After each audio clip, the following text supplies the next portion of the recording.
ঢাকা শহরের ভিতরে বেশ কয়েকটা রাস্তা আছে আমার খুবই ফেভারিট, মানে এই রাস্তাগুলোতে বাইক চালাইতে আমার খুব মজা লাগে। এটার একটা হচ্ছে মিন্টি রোডের রাস্তাটা, এই যে দেখেন হোটেল ইন্টারকন্টিনেন্টাল, মনে হয় যেন পুরো একটা রাজার বাড়ি, মানে রাজপ্রাসাদ ভাইব আছে। আর এই মিন্টু রোডের এই রাস্তাটা আমার কাছে খুবই ভালো লাগে, মানে একটু পশ এরিয়া আর কি এই দিকটাতে।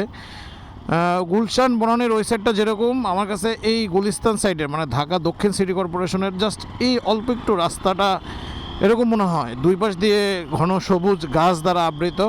আর একটু শীতকালে কিন্তু এই জায়গাটাতে একটু বেশি ঠান্ডা অনুভব হয়, যেহেতু শীতকাল চলে গেছে সেহেতু ঠান্ডা লাগতেছে না। বাট রাস্তাটা এখানকার সবসময় নিট অ্যান্ড ক্লিন।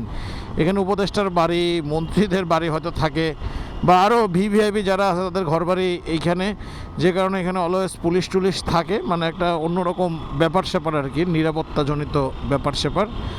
এই কারণে এই রাস্তাটা সবসময় খুবই ক্লেম থাকে। আবার এই রাস্তাটা একটু পরিষ্কার পরিচ্ছন্ন বেশি থাকে ঢাকার অন্যান্য রাস্তাঘাটের তুলনায়, মানে এখানকার ক্লিনাররা একটু বেশি সচেতন, রাস্তা পরিষ্কার পরিচ্ছন্ন রাখে আর কি তারা। যাক, এই জিনিসটা ভালো।